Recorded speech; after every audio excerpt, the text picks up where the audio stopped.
Pero mga kaingat, pauwi na po tayo. Dahil pumasok po ako kanina ng umaga. So on duty natin is 6 to 2. So kailangan nating sunduin pa po si Bon.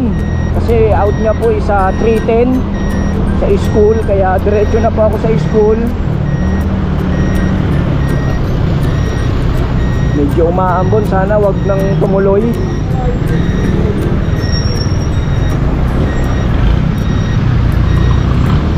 Dito na ako sa may Trinoma.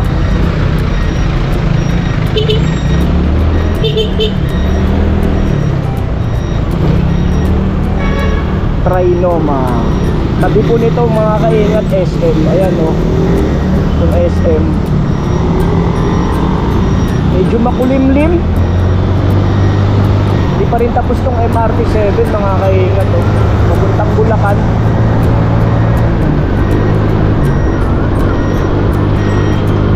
So dito sa stoplight kailangan natin kumaliwa papuntang Mindanao Avenue.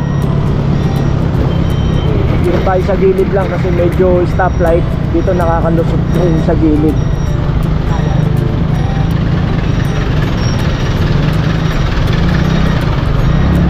Okay, dito na tayo agad. So mga kaingat,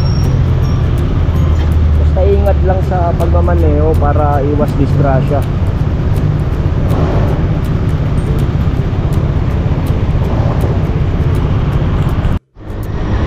Tayo mga kaingat sa Mindanao Up. Tignan nyo yung bagong project ng government. Ayan doon saan kaya yan papunta.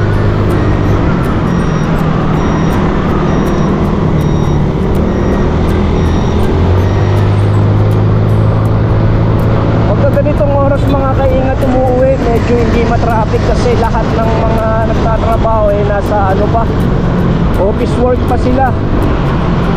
Pero pagpasok ng alas 5 hanggang alas 9, grabe traffic dito kasi sabay-sabay umuwi.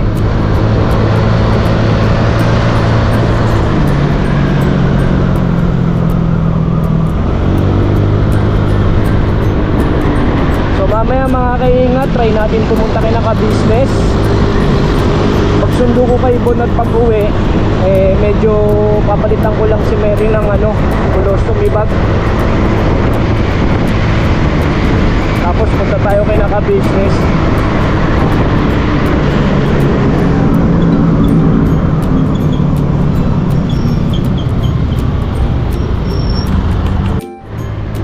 Dito na tayo Mindanao Up, going to Quirino Highway. Meron pa akong mga kaingat 30 minutes.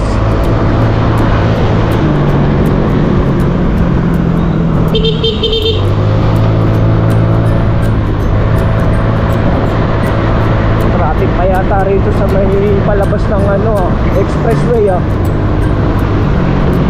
Ang traffic kasi dyan sa mga truck ng expressway naapektuhan tong yung pakanan ng Sauyo, Quirino Highway.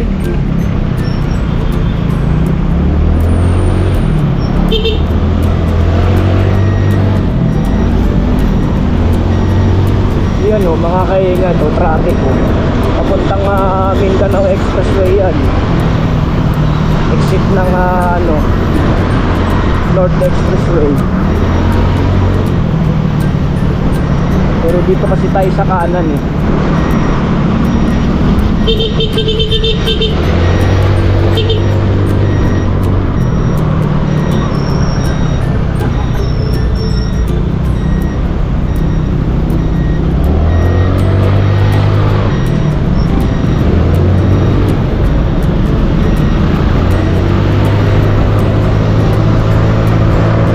tayo mga kaingat sa Quirino Highway.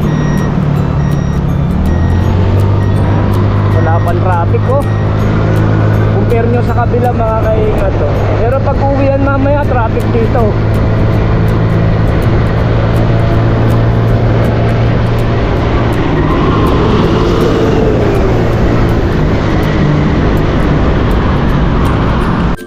Ito yung advantage ng ng motor tsaka sa 4 wheels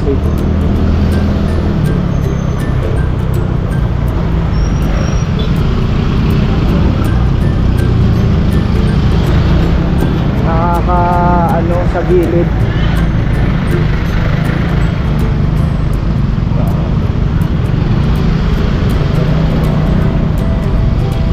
Ano ba to? Traffic ba to or stoplight lang?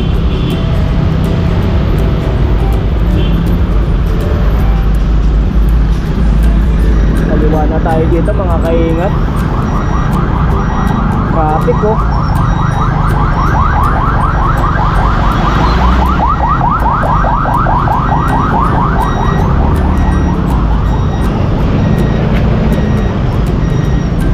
Yan oh, dito na ako mga kaingat. Ang traffic sobra oh.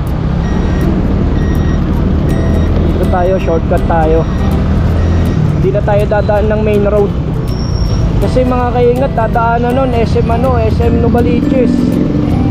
Tapos may mga school pa, kaya nakaka-traffic.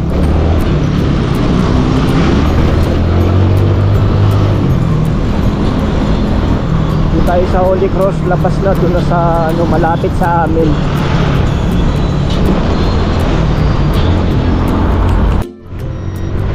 Dito ako dumadaan mga kaingat kapag ka-traffic doon sa main road ng Quirino Highway.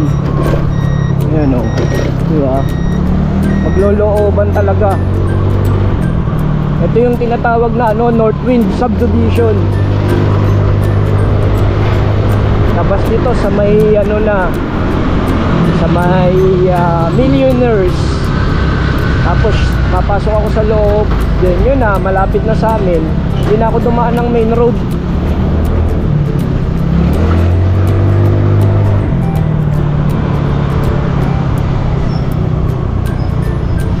Kasi malamang pag doon ako dumaan sa main road, hindi ako aabutin ako ng lagpas ng 3 PM doon. Hindi ka naman makapag-gilid kasi ang dami nyo ring motor sa gilid. Yan mga kaingat, lumabas ulit ako ng subdivision no? Puro subdivision, looban.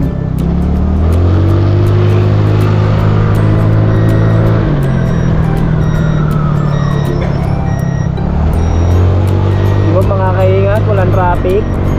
Oh.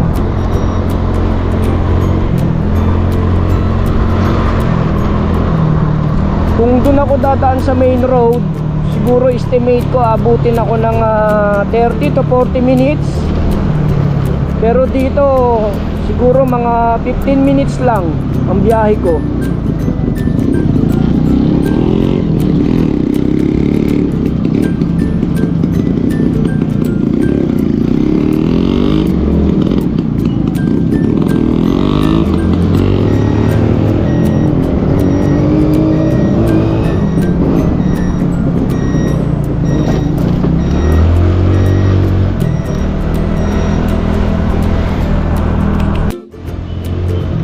Mga kaingat, lumabas ako sa may main road ng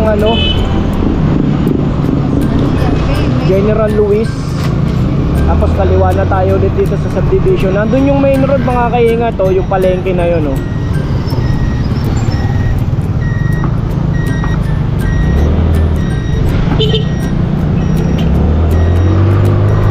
So, pasok ulit subdivision para ma-bypass ko yung palengke doon.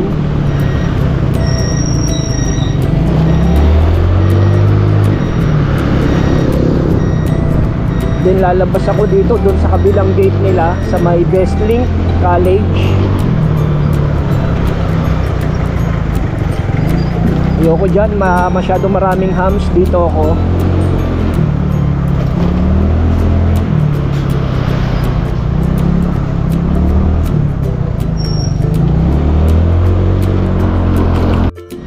So mga kaingat, lalabas na ako ulit ng subdivision, Millionaires Subdivision. Dito yung mga kaingat oh, yung main road oh.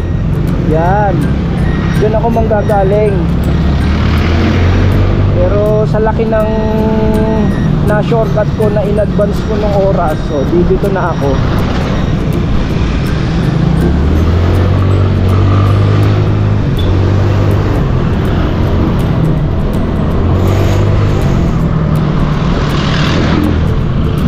Panahon ngayon mahirap talaga ng bumiyahe ng 4 wheels.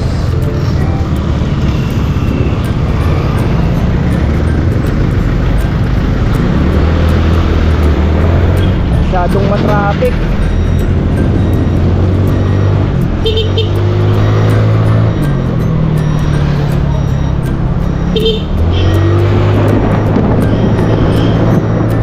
Lakas-lakas ng araw mga kaingat, ang lakas ng kulog.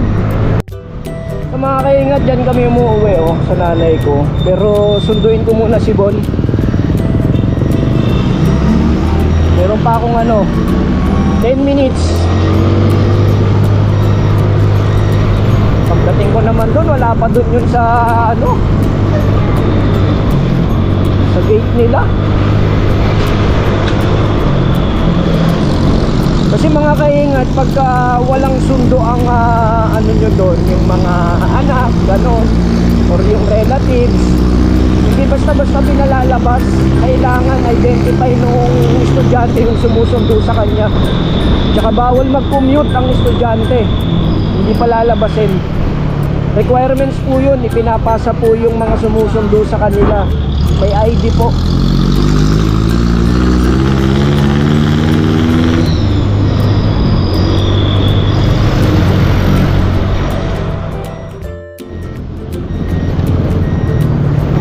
Dito na ako mga kaingat Meron pa akong 5 minutes. Hindi ako late. Pero syempre ingat-ingat din. Hindi pwedeng madali nang wala sa lugar.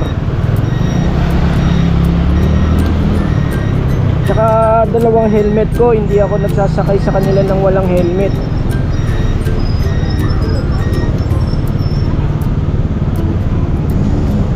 So tignan ko muna mga kaingat kung lumabas na. Palabas na siya mga kaingat. Ganyan ang exit ng estudyante, tinatawag.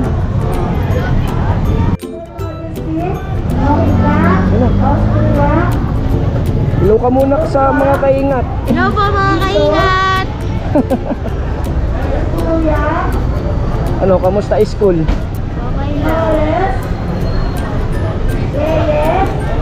Lagay ko muna yung gamit.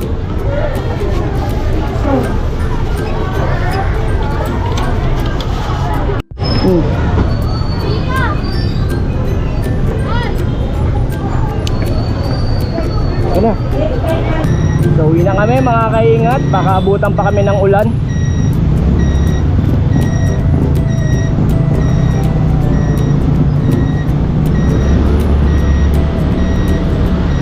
Lapit lang naman kami rito mga kaingat. Ilang minutes lang.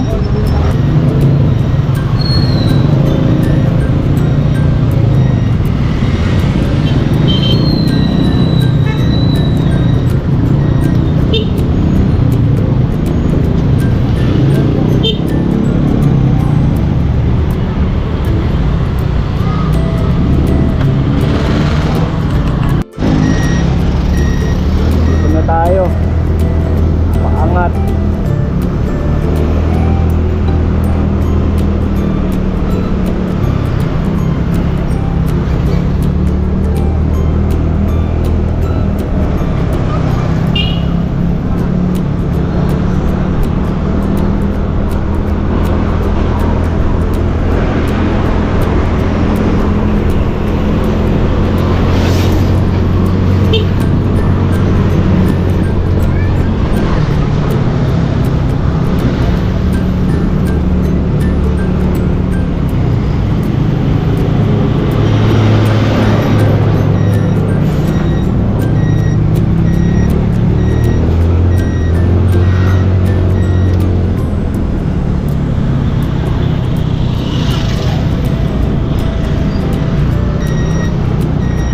Grabe traffic Bon, no?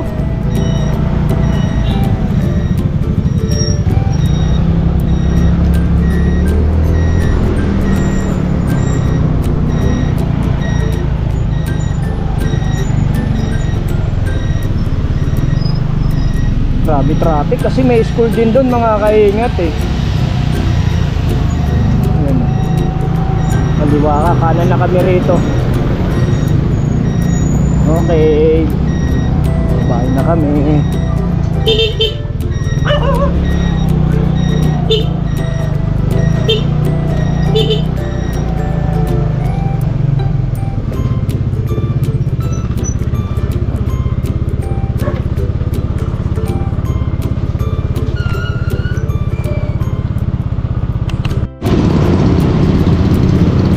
Malis na ako sa bahay ni nanay mga kaingat. At pupunta lang ako sa bahay namin para magpakain ng hayop, mga ibon tsaka aso. Medyo umaambon